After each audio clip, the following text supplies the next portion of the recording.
성도 여러분, 안녕하세요. 행복한 안식일입니다. 다들 잘 지내셨나요? 하루하루가 참 쉽지 않다는 걸 느끼는 나날의 연속입니다. 잠잠해질 줄 알았던 코로나는 다시 기승을 부리고 있습니다. 수많은 사람들이 여전히 병과 경제적 문제 등으로 고통받고 있으며 다음 날을 예측하기 어려운 혼돈의 시간들이 계속 이어지고 있습니다. 하지만 지금 이 예배 시간, 우리 모두 말씀으로 예수님을 만나시길 간절히 소망합니다. 오늘은 하나님께서 이스라엘을 구원하신 이유란 제목으로 출애굽기 12장의 6월절을 살피겠습니다. 3일간 온 세상이 흑암으로 뒤덮였던 9째 재앙이 끝나고 마지막 재앙이 남았습니다. 이 10번째 재앙은 이전 9재앙과는 차이가 있습니다. 이전 재앙들은 애굽인들만 해당되었지만 10번째 재앙은 이스라엘 자손들도 포함됩니다. 그리고 이전까지는 재앙이 사람들의 생명을 직접적으로 건드리진 않았지만 이제는 그 목숨에 대한 심판이 이루어집니다. 하나님께서는 이스라엘 자손들에게 이 재앙을 피할 방법을 알려주십니다. 그것이 6월절입니다. 이제 이스라엘의 해방이 임박했습니다. 그런데 이스라엘은 재앙으로부터 보존되기 위해 해야 할 의무가 있습니다.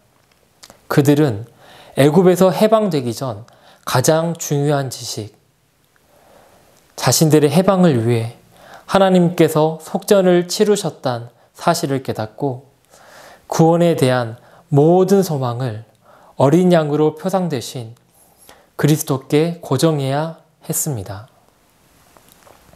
함께 출애굽기 12장을 통해 6월절에 대해 자세히 살피겠습니다. 출애굽기 12장 3절부터 보시겠습니다. 제가 간략히 설명하겠습니다. 6월절의 시작은 유대력으로 1월 14일 저녁부터인데 준비는 4일 전에 해야 합니다. 하나님께서는 1년이 되지 않는 흠 없는 어린 양의 수컷을 고르라 하셨는데 흠이 없어야 했던 이유는 이 희생 제물이 그리스도를 표상하기 때문입니다. 또한 남기지 않도록 각 식구에 맞게 어린 양을 취하고 만약 식구가 적으면 이웃과 함께 사람 수에 따라 어린 양을 취하라 하셨습니다.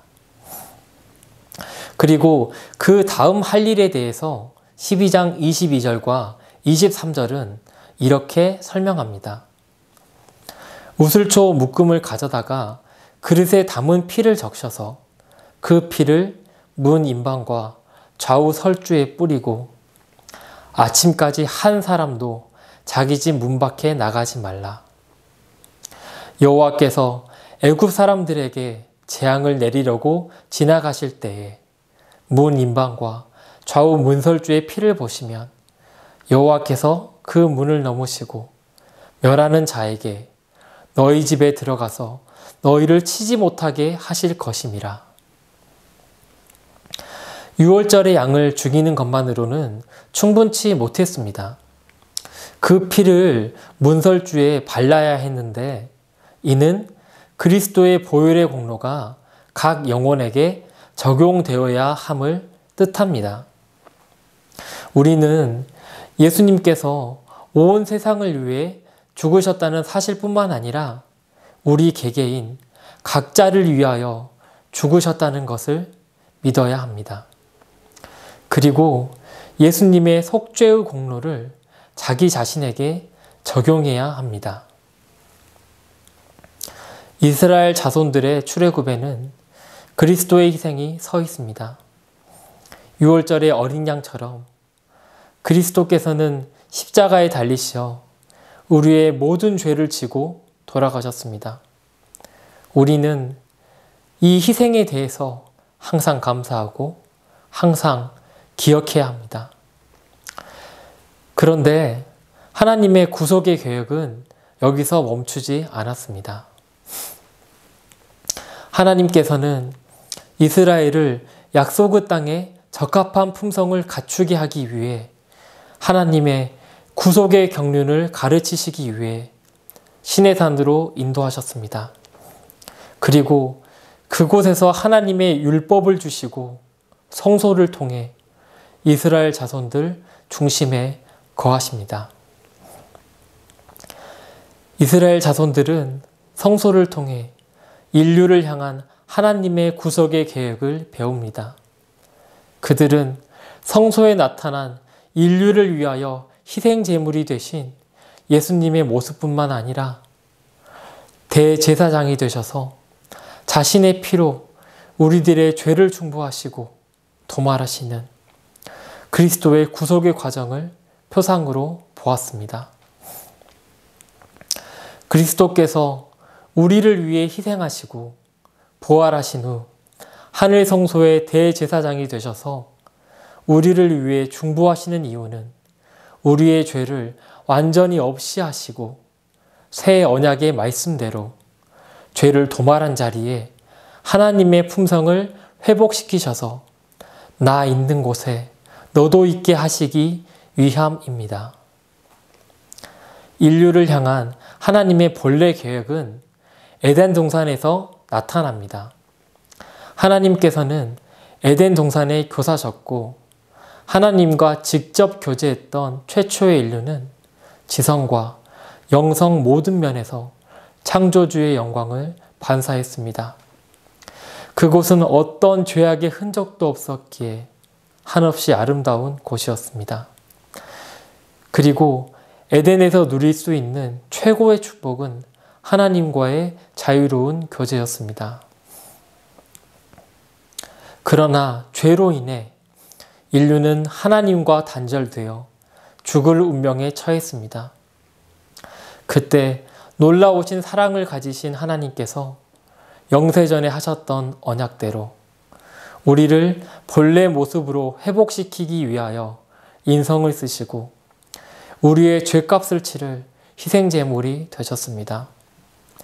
그리고 자신의 보혈로 우리의 죄를 도말하고 창조주의 형상을 회복시키시는 대제사장이 되셨습니다. 우리는 우리를 사랑하시는 예수 그리스도께서 지금 하늘 지성소에서 우리를 위해 중보하고 계심을 알고 있습니다. 예수님께서는 우리가 죄를 지을 때마다 다시 고통받으시지만 그분의 놀라우신 자비와 인내와 사랑으로 자신의 보혈을 우리의 죄에 뿌리며 간절한 목소리로 하나님께 탄원하십니다. 하나님께서는 우리에게 왜 이렇게까지 하시는 것일까요? 이 의문에 대하여 예레미야 31장 3절은 이렇게 말씀하십니다. 나 여호와가 옛적에 이스라엘 자손에게 나타나 이르기를 내가 무궁한 사랑으로 너를 사랑하는 거로 인자함으로 너를 인도하였다 하였노라.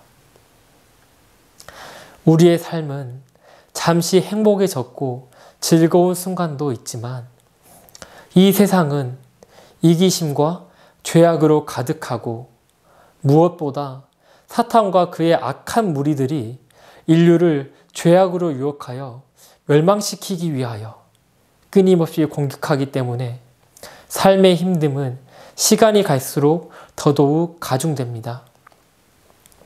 사탄은 이 세상에서 천국처럼 지낼 수 있다며 우리를 속이고 죄를 짓도록 유혹합니다. 그러나 우리는 그 죄를 위하여 죄값을 치르신 그리스도를 볼 때 그 죄가 얼마나 끔찍한 결과를 가져오는지를 깨닫습니다. 그리고 하늘 지성소에서 우리를 위해 중보하시는 예수님의 마지막 구속 사업을 깨달을 때 그분께서 우리에게 주시고자 하는 하나님의 품성이 얼마나 소중하며 놀라운 것인지, 그리고 이 품성을 주시기 위해 어떤 희생을 치르셨으며 우리를 얼마나 사랑하시는지를 깨닫게 됩니다. 하나님께서는 우리를 너무도 사랑하시기 때문에 우리를 구원하시고자 합니다. 이 세상이 악하고 죄가 끔찍한 파멸을 가져오는 것을 아시기 때문에 우리에게 죄된 세상을 떠나라 하십니다. 그리고 예수님을 보라 하십니다. 우리는 연약하나 이 연약함을 아시기에 예수님께서는 우리를 위해 죽으셨고 다시 살아나셔서 지금 하늘 지성소에서 중보하고 계십니다. 이 귀중한 진리가 우리에게 주어진 현대 진리입니다. 예수님께서 우리를 데려가시고자 하는 하늘 가나안은 다시는 사망과 애통과 아픈 것이 없습니다.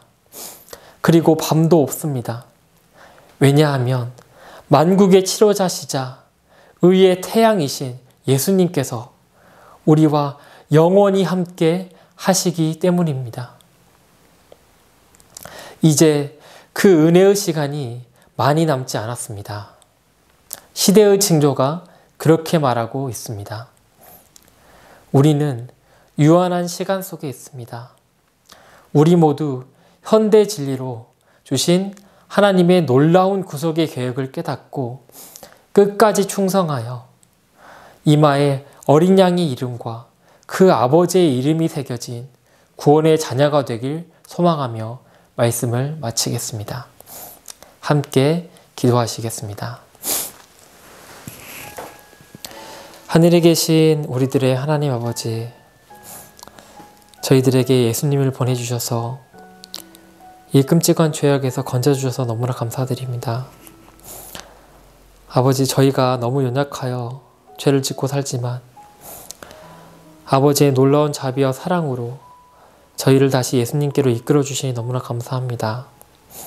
저희 이제 저희에게 주신 이 소중한 진리를 따라서 예수님만 섬기기를 원합니다.